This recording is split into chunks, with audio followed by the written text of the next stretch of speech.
It's Sunday, July 24, 2022. Welcome to the 23rd episode in this series from Midas Touch and 5-Minute News called The Weekend Show, where we take a deep dive into the news of the week. Download the show as audio in addition to my daily 5-Minute News podcast on iTunes or wherever you get yours. Joining us today is managing editor of Right Wing Watch, a project of People for the American Way, dedicated to monitoring and exposing the activities and rhetoric of right-wing activists and organizations in order to expose their extreme agenda. Kristen Doerer, welcome. Thank you very much for being here on The Weekend Show. Great to see you. Hello. Thanks for having me. It's our pleasure. Let's talk about the big story of the week, which is, of course, the January 6 committee closing out its set of summer hearings with the most detailed focus yet on the investigation's main target, the former President Donald Trump. So we're going to start having that conversation. We'll also look at the Respect for Marriage Act in just a moment, which passed the House this week as well. But let's first focus on the panel who on Thursday examined Trump's actions on the 6th of January 2021, as hundreds of his supporters broke into the US Capitol, guiding viewers minute by minute through the deadly afternoon to show how long it took the former president to actually call off the rioters. So they focused on this 187 minutes that day between the end of Trump's speech calling for supporters to march to the Capitol. He said, "I'll go with you," but of course he didn't. And then the video that he released at 17 minutes after 4, telling the rioters that they were very special and that he loved them, but that they should go home. So this is kind of crucial, isn't it? Kind of 187 minutes, isn't it? Because this is highlighting the dereliction of duty. Did we already know this, though? I mean, how important was it for the panel to kind of highlight these things? So there's a lot of information here that we did know. We knew that there was seemingly no action from Trump during these 187 minutes. But we didn't know exactly what he was doing. We knew that he was, in the dining room of the White House watching Fox News. So he saw a bunch of what was happening. And we knew about a couple of the conversations that he had, with his White House aides and counsel. But there was a whole period of time in which there was an absence. The call log didn't show anything. And so they showed that on Thursday's hearing. I think one of the other things that we learned was that he was calling senators and trying to convince them to, change their mind or overturn the election results during that time while the Capitol was being attacked, while these senators were, and members of Congress were terrified. He was calling them, still trying to get them to do what he wanted them to do. And so we learned about that. We learned that he placed a call to Rudy Giuliani, and we know that from Rudy Giuliani's phone records. And I think what we saw more and more was how much effort his White House counsel, his White House aides, everybody put into trying to make him to stop what was happening and to get his supporters to go home and leave the Capitol, and how much he just didn't want to do that. They were exhausted, apparently, the White House staff, weren't they? They said that they were just fatigued from a day's work. I guess it's because it was the first time they actually did any work. I mean, what I think is really interesting here. Do you remember they used to publish daily his activities, the presidential diary calendar? And there was never anything on it. There was this kind of 4 hours of executive time in the mornings, which was basically him in the private suite just watching television. I mean, this is basically not just the dereliction during those 187 minutes, but you could argue that there was a dereliction during 4 years. I mean, this is just Trump pretending to be the president. He didn't actually president, did he? Pretended to be the president. And this is an example of how he basically was over it. He was done. He didn't want to take that oath of office seriously. He didn't want to help anybody. He just wanted to see through this insurrection in his own way. Well, I think the main thing that we saw was that he doesn't believe in democracy. Had he believed in democracy, he would have accepted the presidential results. He wouldn't have spread voter fraud conspiracy theories. He would have agreed to the peaceful transfer of power. And what we saw here was that he didn't want a peaceful transfer of power. Trump didn't want to just be president. He wanted more control than that. And I think that's what we're seeing, from this 187 minutes. He would do anything to stay in power. And that's what we saw. But let's just talk about what it means to be Donald Trump being the president, right? I don't think he ever wanted to be the president. The whole kind of the escalator and that whole sequence, the guy looked terrified. I mean, he didn't think he was going to win in 2016. And I mean, none of us thought he was going to win in 2016. A couple of people had a good idea, but everybody else was convinced that he wouldn't. And so he never really took that job very seriously. But after 4 years, I guess, of pretending to be the president, he kind of liked the idea of being called Mr. President and getting all of the trappings of the presidency and the motorcade and the fuss and the aeroplane and stuff. I mean, this is all plays into his childlike ego, right? So I'm thinking about how I'm just trying to think, like, from an emotional perspective. When you say he doesn't believe in democracy, I don't think he really knows what democracy is. I just don't think he has that capacity because democracy means having empathy for other people.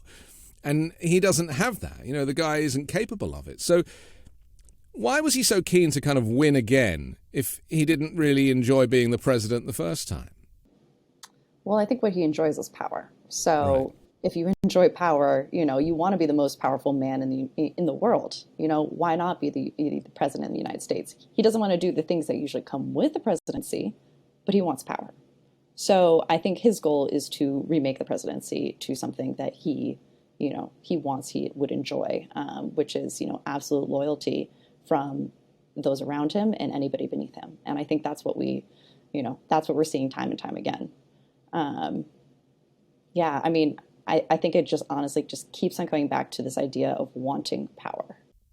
It's a bit like, he ran it like he ran his family business, which was that he was accountable to nobody, right? Absolutely, yeah. He ran everything. He had ideas, made decisions on the fly and on a whim. He was so obsessed with his own gut instinct that was enough. It didn't require him to read or have knowledge of a situation. It was all instinct. And that is, that's an extreme narcissism, isn't it? Yeah. I think a lot of what we've seen over the past 4 years, and especially during these hearings, is exactly that. He didn't want to listen to his advisors on anything. You saw how much that he fought with the people who were providing him, information to do what they thought was the right thing and, what was legal. And he was like, I don't need to listen to my White House counsel. I'm going to go ahead and I'm going to listen to this guy, Rudy Giuliani, his lawyer, personal lawyer, who was just giving him exactly what he wanted. And so I think that's what we saw, especially during the hearings, and what we saw throughout the 4 years was him basically wanting to bring people around him who would only say yes. He wanted yes men. That's what he wanted. He wanted absolute loyalty, and he also didn't want to, give any loyalty in return. Let's just talk about the hearings specifically. Now, they've been rather brilliant at being chronological about this evidence, right? And this is why when they're showing, video clips of people giving private testimony, it kind of cuts at the end of a sentence and then it shows somebody else saying something. And they're doing that because they're building up a kind of chronological picture of what happened in those kind of 48 hours. From your perspective, with your day job, what are people on the right thinking about this process? How are they digesting this? Because I get a sense that for those people who live in reality, i.e. we're not in the cult of Trump, obviously we see this as criminality. It's a cut and dry case. It was blatantly obvious. There's multiple people giving evidence. It all corroborates. This is an open and shut case. But if you're a right-wing person, a conservative, a Trump supporter, a moderate Republican, a fiscal conservative, any of these things, let alone a kind of MAGA person, you have a completely different narrative here, don't you? Yeah, and what I would also say is I don't know if moderate Republican quite exists in the same, I don't even know what that is at this point. Yeah, they don't exist anymore. They've all because they embraced the far right, didn't they? So yeah, or they're have been outcast by their party. So I will say for the MAGA Republicans, the Trump diehards, loyalists, they're not seeing this. Right-wing media is not showing, these hearings. You have either right-wing media, when they do mention it or cover it, what they will say is it's a witch hunt. They will call it partisan. They'll claim that it's, just all full of Democrats, which is not true. There are 2 Republicans on the committee. And they just try to completely ignore it otherwise. And so we see that time and time again where, right-wing media, the biggest story of the day throughout the nation is the January 6 hearings, and they're not covering it. They're just not talking because they're about still talking about Hunter Biden's laptop. That's why. Of course. And I will say that the biggest example of this would probably be Fox News on, and they've started covering it a little bit since then. Yeah, they covered it on Thursday, hearing, didn't they? And then they allowed Sean Hannity to go on that night and just basically ridicule the whole thing. Yep. And I will say also on the first night of the first hearing, what they decided to do was that they showed Tucker Carlson's show, and he went for an hour straight with no commercial breaks. That's right. And that was to make sure his people wouldn't be tempted to go and switch channels to the January 6th hearing. So I think that's something really notable and something that we've seen time and time again within right-wing media. And so what I will say is that a lot of the, Trump loyalists, Trump diehards, they aren't seeing this. And so they're just regurgitating what they've heard, which is this is a witch hunt. This is partisan. Democrats will do anything to destroy Donald Trump. And that's basically what they're seeing at this point. This hatred between the parties, and actually that's unfair because it's not between the parties. I don't believe that Democrats hate Republicans in the same way that Republicans hate Democrats, because, Democrats are not indoctrinated to hate Republicans, are they? They're not kind of given material, like they're not exposed to propaganda lying about the right. They're just told what the right are up to, and that's enough for them to dislike them.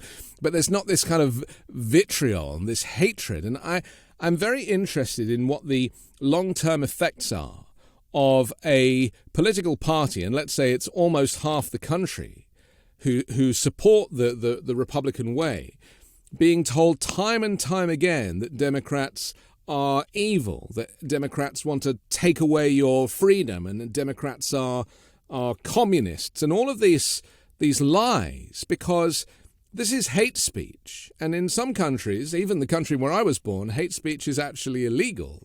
You're not allowed to say it on television or even online. So what's going to be the long-term effect of right-wing followers being told for years, time and time again, that Democrats are the devil incarnate? Yeah. I mean, I think the big thing is that you have, the far right QAnon conspiracy theory.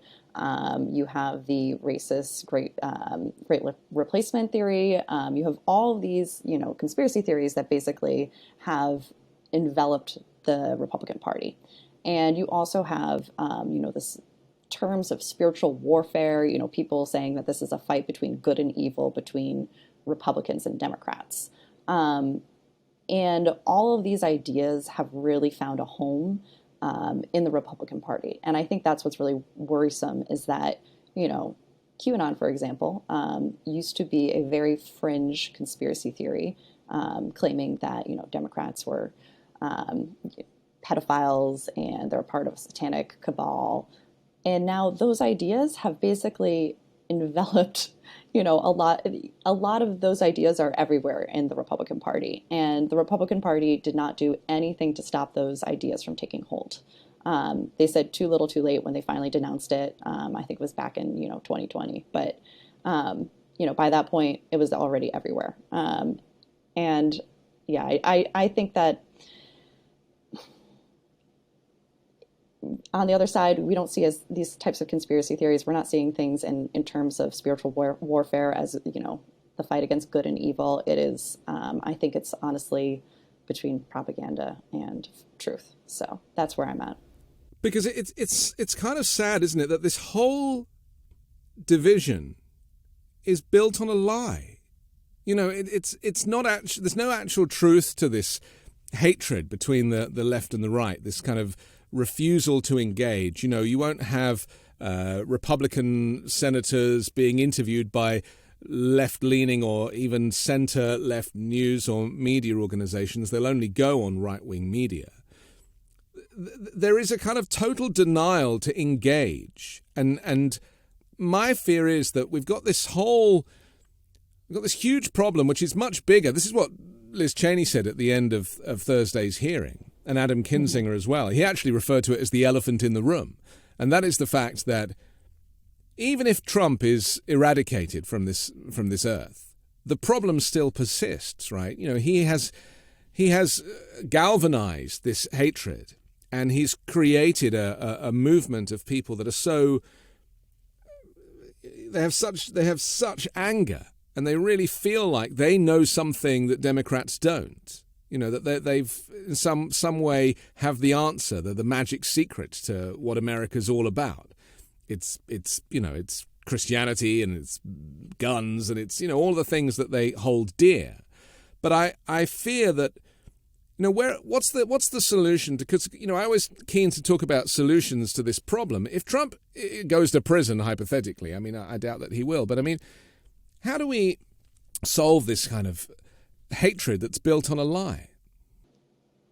If I knew how to answer that question, I'm sorry, it's a big question. I wish I did. I think one of the things that Representative Adam Kinzinger spoke about was the fact that we need to have legislation to prevent what happened on January 6th.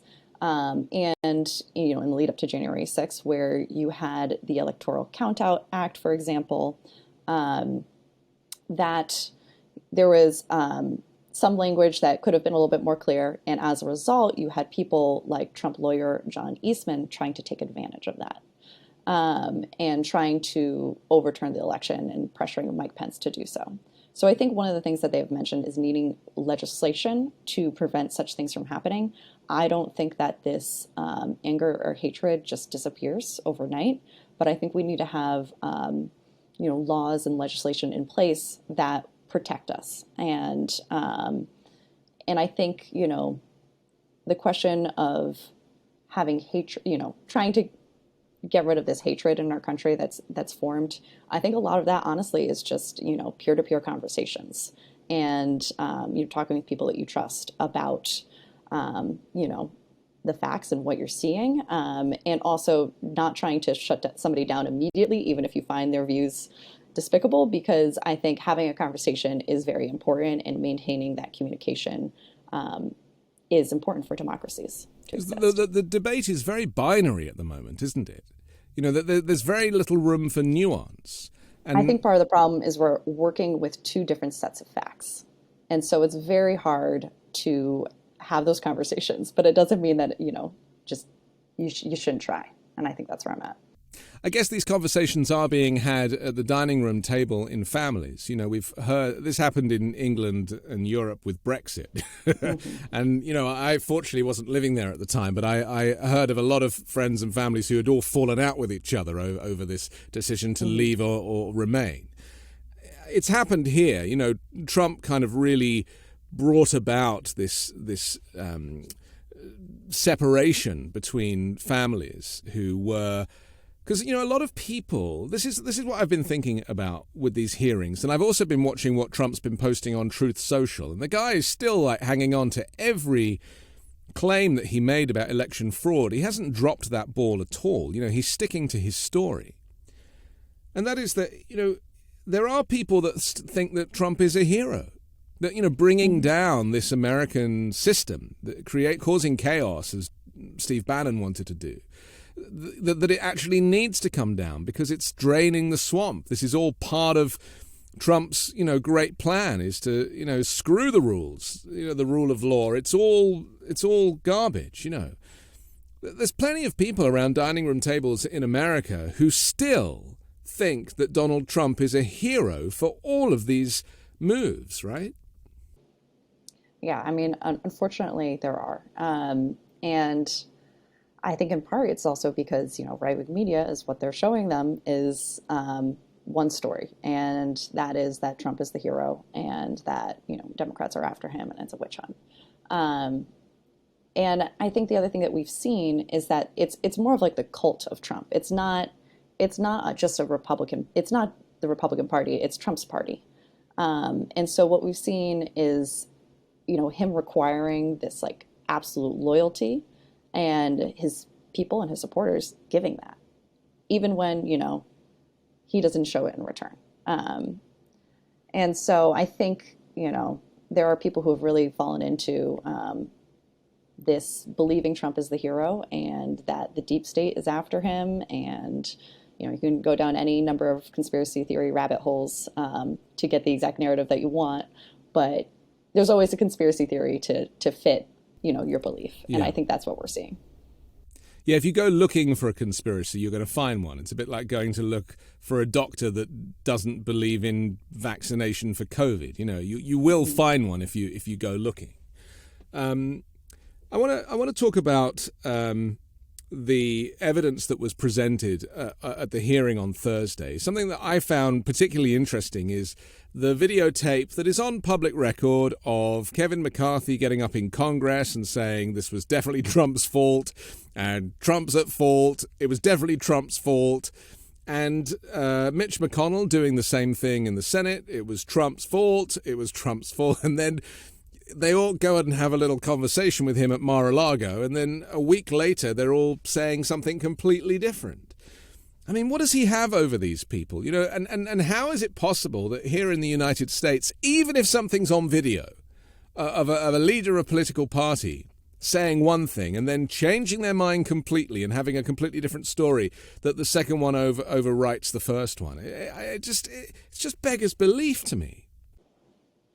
I mean, yeah, it's very hypocritical, and but I think again, this comes back to Trump requiring absolute loyalty among his people, and I think this is people trying to get back in his good graces, in wanting to hold on to power themselves.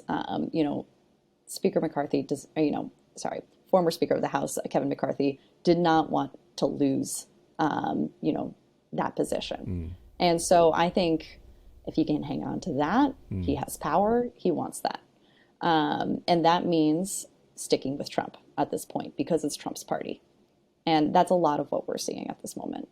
Mitch McConnell, he no longer has a relationship with Trump. They're not on speaking terms. But he has chosen not to, he didn't support the second impeachment of Trump. And I think in part that was his way of saying, I still want to remain in this position of power, and I might not be on speaking terms with the president, but I can at least do this. It's so interesting, isn't it, that none of this has anything to do with the people that voted these guys into their positions of power, right? It's like they do nothing for the people. They do everything for themselves. And there are no real checks and balances. You can't even, you take someone like Marjorie Taylor Greene, who just spouts this propaganda and just tells these insane lies, and there is no mechanism to discipline her. You can take away her, she can't sit on certain committees and things, but there's no way to kind of discipline people. And there's plenty of them. Paul Gosar's another one, these characters who are so vile, who really are so kind of anti-humanity. They're just dangerous, really dangerous. In fact, they are. You could argue that they are the extremists who are on the inside. Their views are extreme. I mean, if the Democrats do put in some kind of policy to prevent this type of thing from happening again, will Republicans not just scream, well, this is a fascist move, you're trying to silence us, taking away our freedom of speech? It's going to make Democrats look bad if they legislate against this type of behavior, isn't it? Yeah, and I think, our First Amendment is freedom of speech. So I think, unfortunately, it means that people have the right to say terrible things. Now, when it comes to threats and, there's where does it begin and stop is another question. And what we've seen with Marjorie Taylor Greene, with Representative Paul Gosar, we've seen a lot of these extremist connections where they're palling around with white nationalists, like white nationalist Nick Fuentes and the white nationalist America First movement. And so also saying anti-Semitic things. There's a number of different issues there. And so we do need to find ways to legislate it. I don't think that, tackling, trying to legislate the freedom, our First Amendment, the freedom of speech is probably going to be something that is politically possible. I mean, they've done it in Europe and in the UK where I'm from. Hate speech is defined separately from free speech. And so, it is possible to separate the two. But the problem is, because I try and expose myself to as much right-wing propaganda as possible. I want to know what's happening. Bless you, yeah. I want to kind of cross over to the other side. And I speak as a pro-democracy person. I'm not a Democrat. I don't get to vote in the US, but I fundamentally believe in the democratic right to vote and to protest and equal rights and everything that goes with it. In America, you'd call me a progressive. In England, you'd call me normal. It's just the way it is. But from what I see, there is this ability that they have on the right-wing media to spin what we would consider to be, designating hate speech from free speech and saying, well, you're taking away our right to free speech. Because what they want when they say that they want free speech is the right to be racist, the right to be misogynistic, the right to be aggressive and violent with their words. Absolutely. Is that what they're looking for, ultimately, just that freedom? I think a great example would be Marjorie Taylor Greene recently went on a show and basically said, I spoke at this white nationalist conference back in February, and, the reason why I spoke, I'm going to continue to defend this, is because I don't think anybody should be canceled. What she's saying there is, I do not denounce bigotry, and I support these people. And so I think oftentimes that is what they're saying, but they keep on coming back to this idea of we don't want anybody to be canceled because nobody should be canceled for their speech. And I think that's very different than there should be, you might be able to say under the First Amendment a number of different things. That doesn't mean that there aren't consequences for what you say. That doesn't mean that you might not lose your job if you're, a racist or a misogynist and say all these, gross things. And I think there is this, just reaction among some of these right-wing and far-right people who want to be able to say racist and, terrible, despicable things and just get away with it. And I think that's where, we've unfortunately seen more of the Republican Party move. And I mean, the one thing I will also say is that in the United States, we already have a hard time prosecuting hate crimes. And so I think, we've managed to do a little bit of it, but it's been very difficult. Well, that's because they're committed by the police. I mean, right, it's kind of difficult.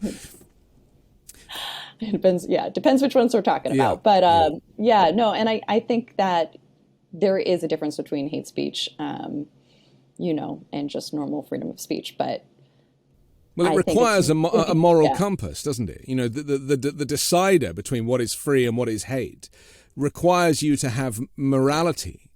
And there's been so much written about the uncivilized nature of the United States compared to other countries in the world. In fact, most other countries in the world. And in order to be a civilized society, you need to have a benchmark for civility. I mean, it would be great if we could legislate a benchmark for civility. But yeah, I think one of the things I also worry about is oftentimes these laws are then applied in the opposite direction. So when it comes to hate crimes, there have been, Black extremists who have been, it'll only get prosecuted in that direction and it won't get prosecuted in the opposite direction. And I think we could also see that, when it comes to trying to legislate hate speech, could easily say, oh, you said all, Republicans are terrible. You could do something like that. So I think that's one of the difficulties that we end up having when, because you have to remember that each of these, any way that we legislate things could go in the opposite direction.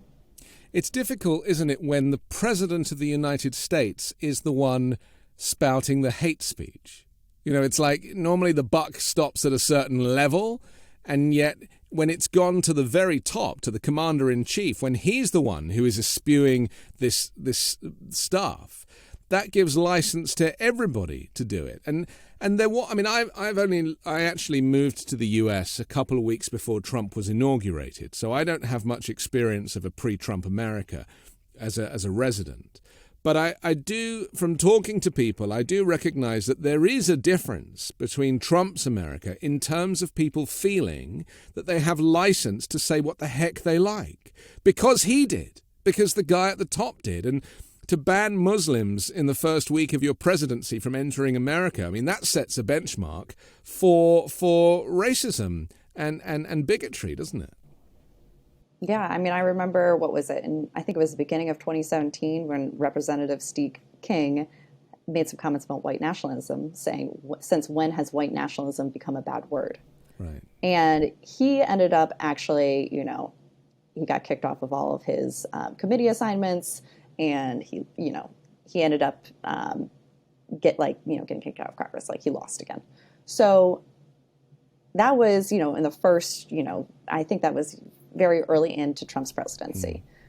Now you have people like Marjorie Taylor Greene, Paul Gosar. You have others who are, peddling the Great Replacement theory, the racist Great Replacement theory, and these, racist and anti-Semitic conspiracy theories. And maybe they get, a slap on the wrist. But because they still raise money for the Republican Party, they are not, punished really by Republican leadership. And I think what we're seeing is, also, for example, Marjorie Taylor Greene is adored by Trump.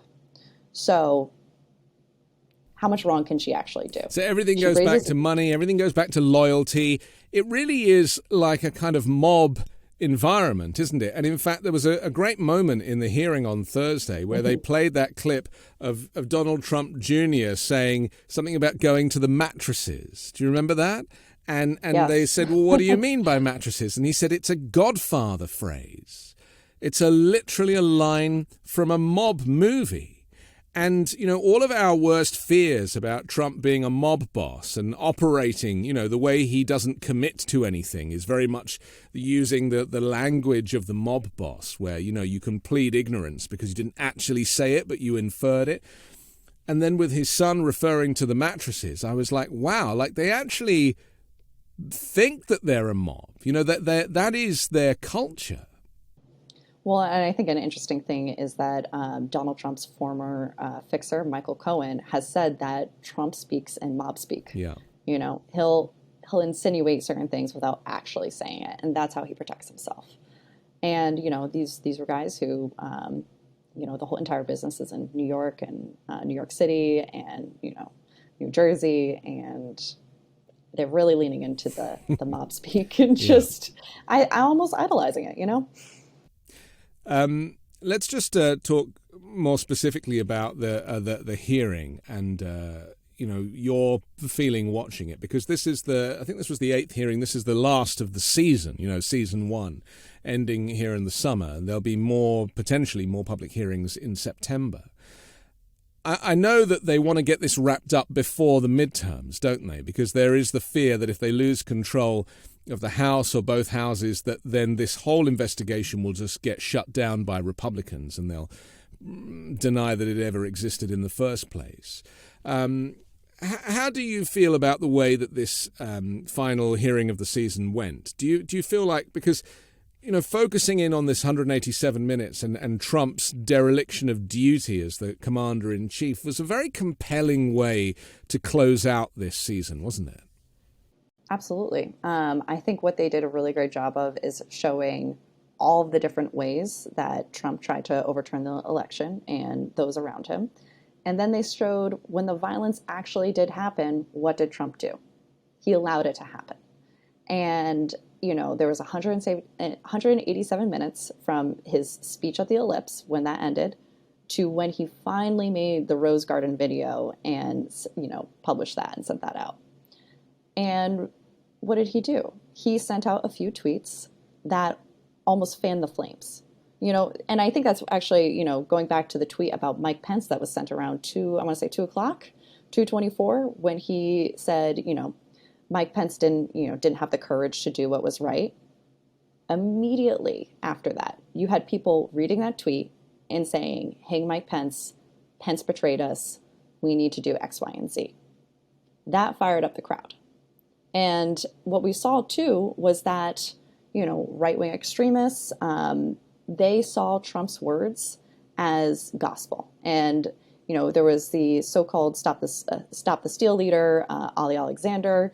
He sent a text message. Trump knows exactly what he's doing with his words, with his rhetoric. He knows exactly what would happen. And so that's what we ended up seeing. Is he essentially poured gasoline on the fire. And there was one excerpt too. It was an Oath Keeper communication between this extremist group called the Oath Keepers. And one of the tweets that Trump had sent out was saying, respect the Capitol Police. They're on our side. What the Oath Keepers saw through that was he only mentioned the Capitol Police. He didn't say anything about members of Congress. Members of Congress are fair game. And, I think that's the really alarming thing is that, he knew exactly what he was doing with his tweets when he decided not to tell them to go home. And he knew the violence was happening. He was seeing it live on Fox News. And he chose to do nothing, even though all of his advisors, his family, was asking him to act. He chose to just allow the violence to happen. And the last thing I'll just say is Trump never made a single call to law enforcement or the Pentagon. And so the only way that actually, they got more backup, the Capitol Police, was that Pence actually made the call.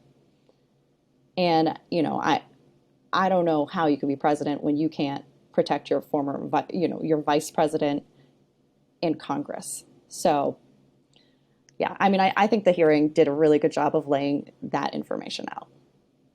I'm thrilled to announce that this show is sponsored by BetterHelp, an online therapy service which will assess your needs and match you with your own licensed professional therapist in less than 48 hours. Now, I am a huge advocate of therapy and psychotherapy and talking therapy, where you work with somebody who is trained and they are able to listen, but not just listen and not direct you. They can listen and just nudge you so that you can draw some new conclusions, or you can have a different and more positive perspective on your own life. So if you are somebody who's thought about doing this before and has never really gotten round to it, or maybe you can't afford to go see a therapist in person, well, BetterHelp could actually be the solution for you. It's not a crisis line, it's not self-help. It's professional therapy done securely online, available to people worldwide. You can log on to your account anytime. You can send a message to your therapist. You can even schedule a weekly video or phone sessions. You don't even have to be on camera if you don't want to. It takes a few goes to find the right therapist for you sometimes. When I went on to BetterHelp, I had to fill out an online questionnaire. Just took a few minutes talking about my feelings and the things that I wanted to work on, the things I wanted to change. It's actually more affordable than traditional online therapy, and financial aid is available. So you can go to the website, you can see testimonials from people that have also done it. In fact, so many people have been using BetterHelp that they're now recruiting additional therapists in all 50 states. And guess what? They have a special offer for you as a viewer or listener to The Weekend Show. You can get 10% off your first month at betterhelp.com/weekendshow. That's 10% off your first month of online therapy at betterhelp.com/weekendshow. I'm back with the managing editor of Right Wing Watch, Kristen Doerer. Kristen, we are reflecting on the January 6 hearing. Some of the video clips that they played in were completely fascinating. This was like a real insight into how Trump communicates and connects with the people that work around him. And we certainly saw some very aggressive moments where he lost his temper. He just kind of went a bit nuts. And we've heard of this a lot, haven't we, over the years, from some people that have kind of blown the whistle about working around Trump. And that is that he really does present two characters. There's the public face who doesn't swear and is, relatively comedic. And then behind the scenes, he is a very angry, unhappy and aggressive man. We saw some of this in the outtakes to the recording of the video that he gave the next day, because, of course, the Rose Garden video that he made, that was like a kind of one-take thing that he kind of did off the cuff, and it was very unhelpful. But it did mean that, that was like the beginning of the end of the violence. The next day, and he had time to think about it, he kind of sat with Ivanka and his closest aides, and they tried to make a video, time and time again by the looks of it, that tried to rewrite history in a way. Yeah. And the one thing I will say also about the Rose Garden video is that he didn't agree to make that video until it was apparent that the coup had failed. Until Right. It was apparent that other law enforcement had already gone on the scene and that, he had, it had failed. So that's the one So thing I will he say. held out for as long as possible because, He held out as long as possible. there were various ways to establish this coup. And one of them, and the final act, I guess, was the violence at the Capitol, because all of the legal effort has failed. Pence doing the dirty work had failed. Giuliani making the phone calls had failed. All of this stuff that he had, these these kind of fake legislatures, all fell by the wayside. And the last thing that was left was to send in the mob. Yep. And yeah, and he was really, really not wanting to send that video to say, go home. And that's why he also said, we love you. He made sure to tell his supporters that they were patriots and that he loved them. And they're very special. And that they're very special. Exactly. Yeah. And that the election was stolen. And so I think... Right. He reminded people of the crime. The crime that's at the heart of all of this. It's not like he changed his story all of a sudden. He stuck with it and pushed home this election fraud line. Yep. And even the next day, so he made another speech, and the only reason why he ended up making this speech was because, his cabinet had basically threatened the 25th Amendment to remove him from office. So that's the only reason why he made the second speech.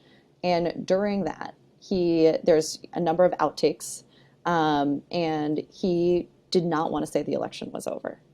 And you could tell he was furious when he was doing these outtakes. And he didn't want to say the election was over. He just, said that Congress had certified the results. But he refused to say that the election was over, which is one of the reasons, he's still to this day pushing voter fraud conspiracy theories, saying that the election was stolen from him. So yeah, he absolutely never changed his story. Let's talk about autocracy and fascism, because, these are words that Americans don't really like to refer to. It's almost like it doesn't happen in America. It might happen in the Middle East, or it might happen in, far off places that we don't visit, or as Trump would describe, shithole countries, maybe. But I fear that, fascism is here. It's already here. He brought this about. We're now seeing, Nazi rallies. There was Charlottesville, but there was one in Florida recently that Ron DeSantis refused to denounce. This is an increasing problem in the U.S., isn't it? This kind of a gathering of all far right groups, the Oath Keepers, the Proud Boys, which are the militia groups, and then you've got these, kind of Christian nationalists, and all of these, what we used to regard as extreme, have actually become the mainstream under Donald Trump's leadership. Why is that, do you think? Why is it a case that what we used to, maybe the benchmark for what is extreme seems to have become diluted in some way? Well, I remember when I started working at Right Wing Watch, and the people that we covered were considered fringe. And now they have more and more access to power. And I think what we've seen is that Trump's most loyal supporters are these extreme factions. I think even, there was a number of leaders of the evangelical church, conservative evangelicals, who came forward and said, we will support you if you get, support, if you nominate 3 or however many pro-choice judges anti-choice judges as you can. And he kept that promise. And so there are a number of people who saw Trump as their vehicle for their agenda. And so it wasn't just the religious right or the Christian right. It was also, white nationalists. It was these extremist groups like the Proud Boys and the Oath Keepers. And they saw Trump as their vehicle. And so they have become his most loyal supporters as a result. And this has now moved outside of these kind of fringe meetings into evangelical Christianity. There are these weekend meetings where the pastor is spewing all of Trump's stuff as well, where the Bible teachings now have become interwoven with this hate speech. And so it's all kind of becoming one language, which, as we were saying earlier, it's very dangerous, isn't it? Where you used to look to your, the priest or whoever it was that was like the head of the religious community as somebody who stayed out of politics. And now politics is inside the church. So there's a big move on the Christian right to get politics in the church, or I should say get church into politics more so. Right. And there's a number of people who don't believe in the separation of church and state. Yeah. There are people who want to impose their right-wing version of Christianity on the entire country. And, Trump is their guy. They think that they can get closer and closer to that with Trump. And so you have these Christian nationalists. You have people who, the person that comes to mind again is white nationalist Nick Fuentes, who is also a Christian nationalist, who is also a misogynist. And you have this blended ideology that's starting to form. That is, it's a super right-wing version of Christianity, believing that should be the law of the land, and that white people need to be in control. And so I think we're seeing more and more of that. And you have people like Marjorie Taylor Greene, Paul Gosar, Arizona State Representative Wendy Rogers, who are fueling this by giving their support by attending, these white nationalist conferences, by holding up these people as just, young Christian men. And there's just really an absence of denunciation of such, bigotry. And they manage to turn it, don't they? Because, anybody who knows anything about the Second World War understands the threat of fascism and how Nazi Germany and the Nazis. I think a lot of people can't differentiate between Nazis and regular Germans. And I think it's very important to kind of understand history. And for us in the UK, we have visual representations of the threat of fascism everywhere because there are still bomb sites from where we were attacked from the air. And we don't have that in the United States. There are very few. There's memorials to the Second World War, and there was huge loss of life, but it didn't happen on the mainland. And so I do think there is a different understanding of the threat of fascism. There were some very interesting tweets on Friday from I think it's the historian Michael Beschloss, who said. I'll just read 4 tweets he put back to back. Authoritarians incite violence and then demand dictatorial power to enforce law and order. See modern Europe and the history of. Looks increasingly as if this was Trump's game plan from January 6. How many times did we hear in public Trump boasting about all of the emergency powers a president has, starting with martial law, that he said he couldn't talk about? And then he said, how many times did Trump joke in public about remaining president beyond 2 terms? And then finally he said the January 6 attack and Trump's role in it was fully foreshadowed by the previous 6 years.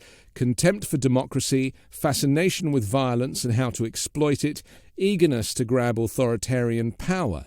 He told us in public almost every day who he was and what he wanted. That's from Michael Beschloss, a noted presidential historian who was warning about the corrosive effects of the January 6th insurrection and urging Americans not to get complacent about the significance of the attack. For those of us who've been using the F word, the fascism word, for a few years now, Do you think Americans are really starting to realize that fascism, it's not the threat of fascism, that it's already here? As long as Trump is out of jail, there is a threat of fascism from this authoritarian. Yeah, I mean, I think there's a lot more people who are aware of this, and I think there are a lot more people who are starting to see this rhetoric outside of, these really fringe spaces online. It has moved into the public. We saw this, with January 6th. We've seen this with the Proud Boys, going to different, pro-choice protests and, protests for reproductive freedoms and, LGBTQ parades. And you see them basically trying to, go in there, disrupt them. There's been violence at a few. And so, what we keep on seeing is that this has moved from these fringe spaces online and into the public. And we're even seeing this with, there's rhetoric out there about LGBTQ people and being pedophiles, and it has just proliferated in, so quickly. And so I think more and more we're seeing these really dangerous and upsetting rhetoric. And I think those who believe that this rhetoric is upsetting, are much more concerned about fascism here in the United States. And I think, what we did see with Trump too is that he wanted to create chaos. He wanted to create chaos, and then he wanted to just be able to lay down, say, we need law and order. I'm going to have to do X, Y, and Z. And there was a number of people who supported him and wanted him to declare martial law, invoke the Insurrection Act, and so we were, I think we were too close, way too close to that for comfort. The separation of church and state we talked about a little bit earlier, that's already null and void, isn't it, with the overturning of Roe? Because that is a religious opinion that has been ratified in the Supreme Court. So there is no separation of church and state anymore. I will say it's not null and void, but it's not looking good. Why do you say that, though? Because I'm and I want to press you because, I feel like, this is what I love about America. It's this ability to say, well, it wouldn't happen here. It's happened. There is no separation of church and state. So tell me why you say it's not quite happened yet when Roe's been overturned. With Roe, we're in an unfortunate spot right now. That's the worst way. That's no, it's terrible. It's terrible. I would say that, yes, I agree with you in your assessment about Roe. But there are still certain protections that, we're not talking about the Bible, reading the Bible in school.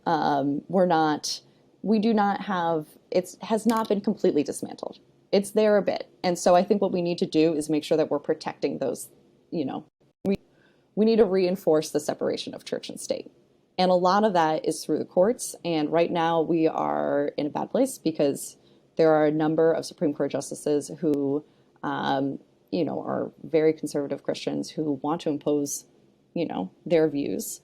And that's what we saw with Roe. But we haven't seen that yet with contraception. We haven't seen that yet with. But isn't Roe the biggest of these? Isn't because, and this is why I'm so interested, because it's done. It's done. This decision has been taken.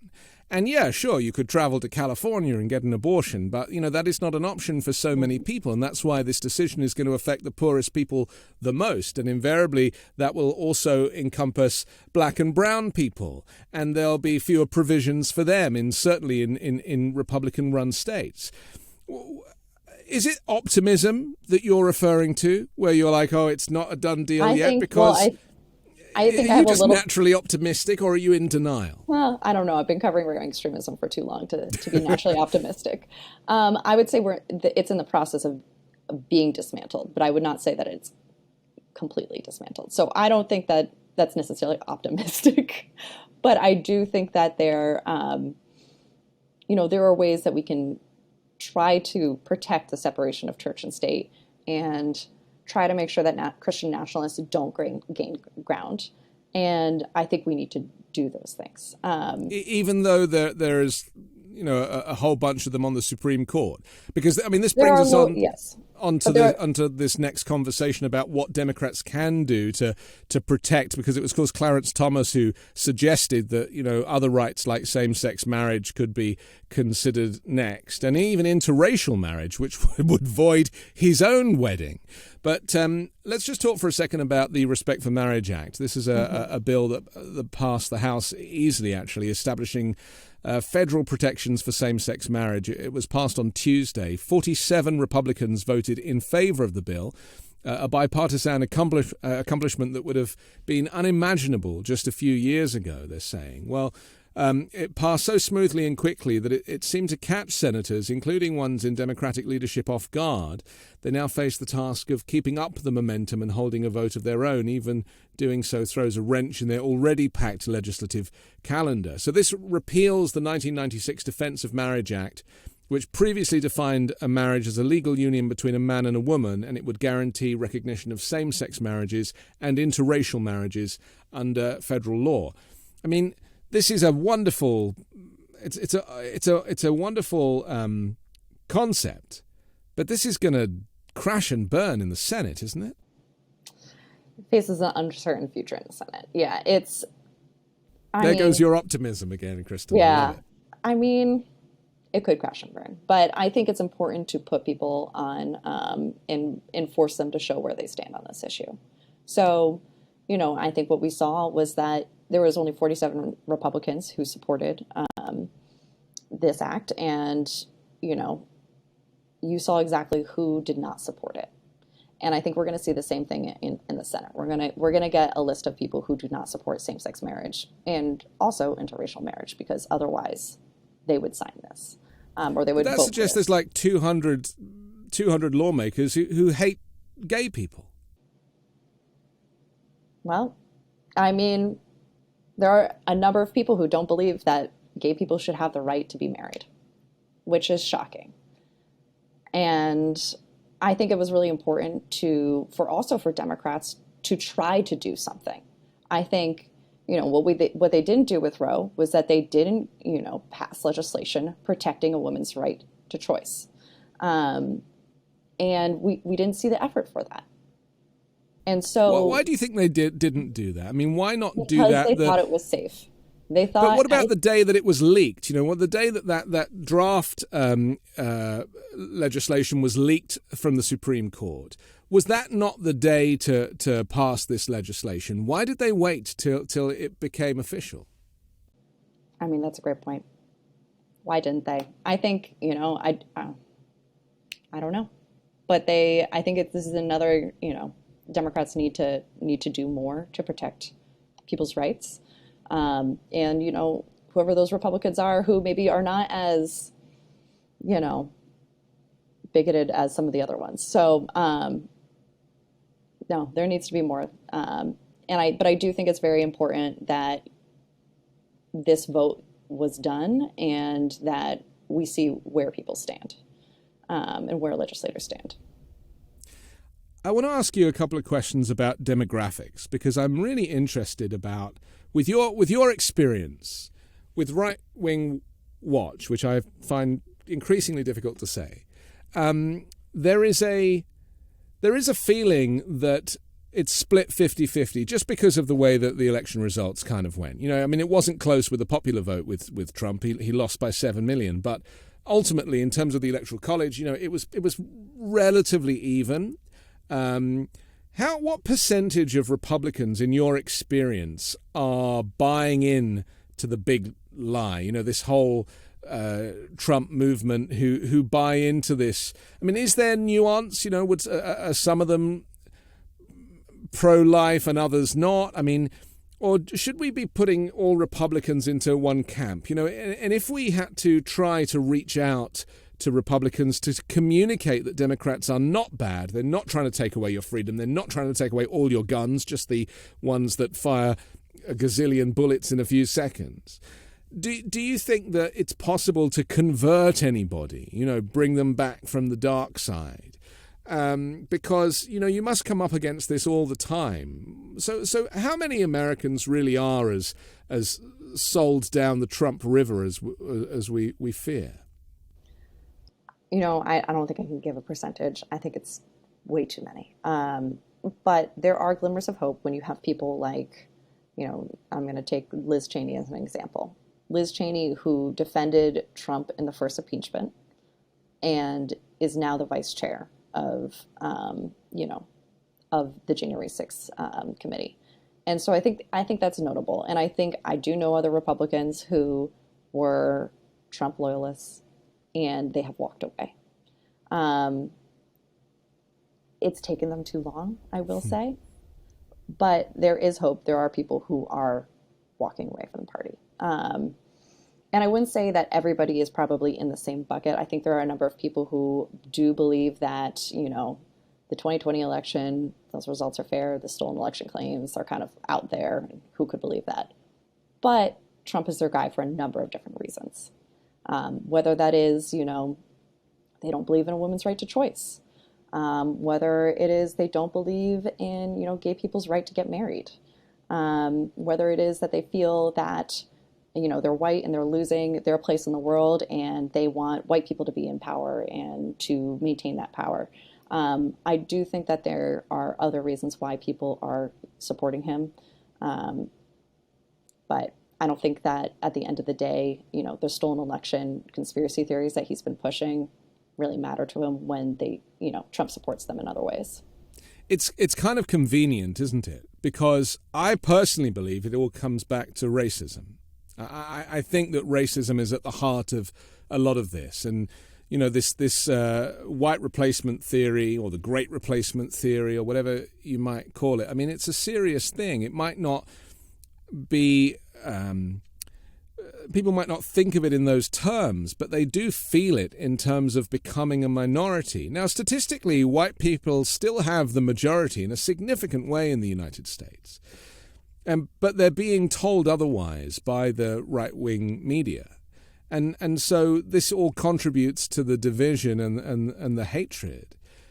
But I suppose when you have a president who is so outward with his views, because he doesn't have an inner monologue, Donald Trump, does he? I mean, he really says everything out loud. He gives away all the clues. He's not because he doesn't have a great intellect, so he can't...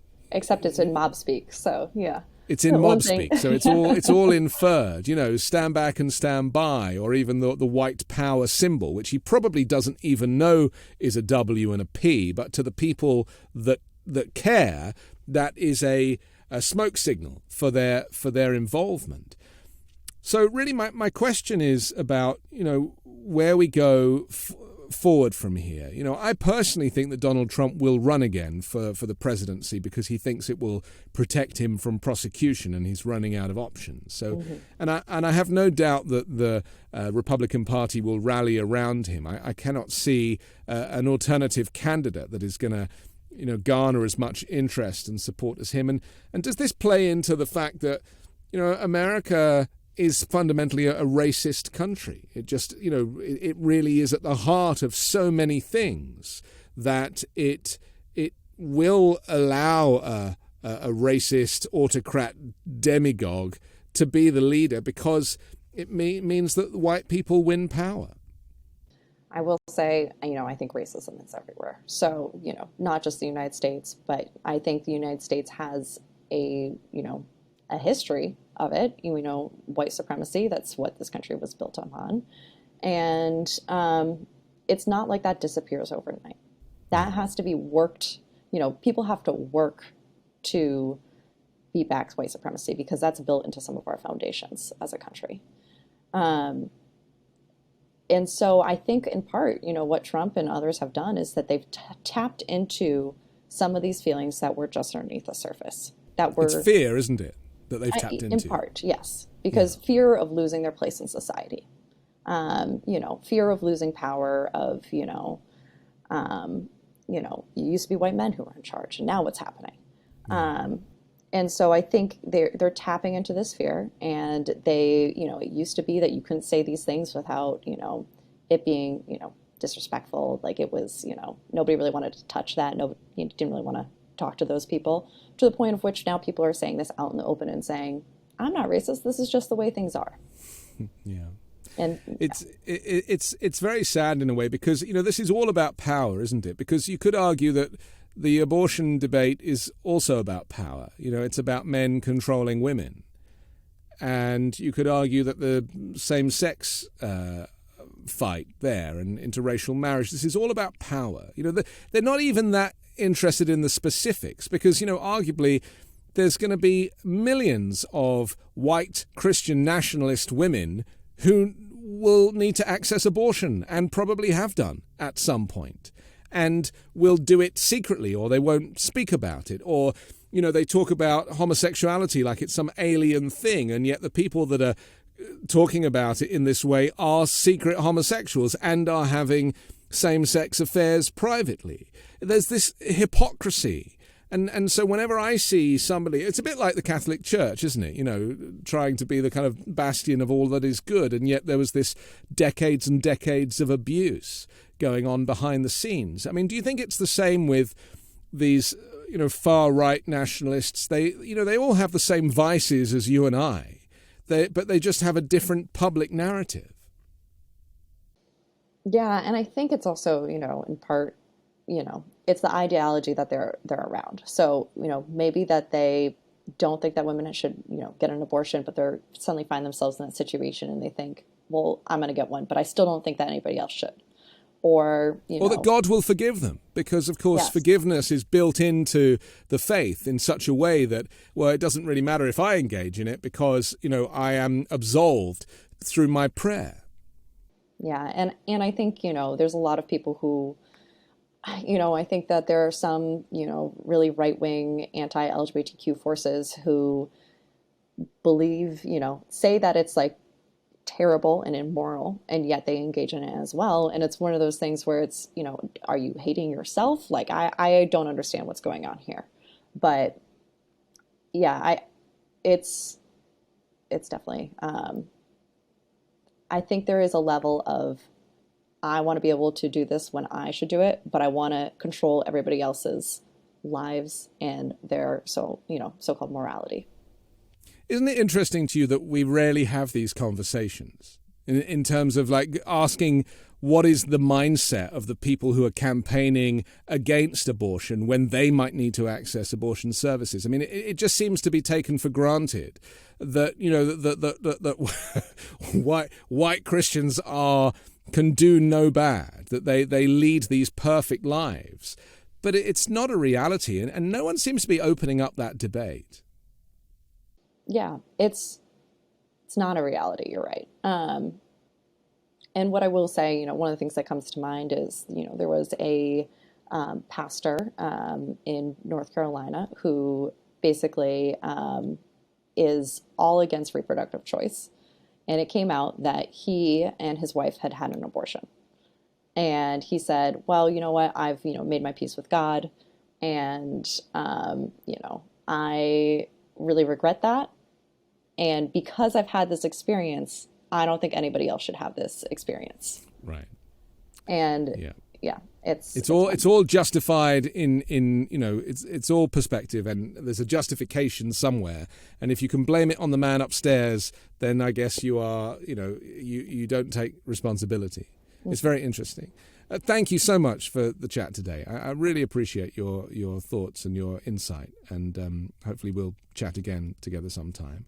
That's Kristen Doerer. I'm Anthony Davis. Don't forget to subscribe to The Weekend Show on YouTube or as an audio podcast, and also the 5 Minute News Daily Podcast, which drops every morning so you can listen while you make your coffee. And leave an iTunes review. Join me next week with a brand new special guest and more factual news stories to discuss on the 5 Minute News Weekend Show with Midas Touch.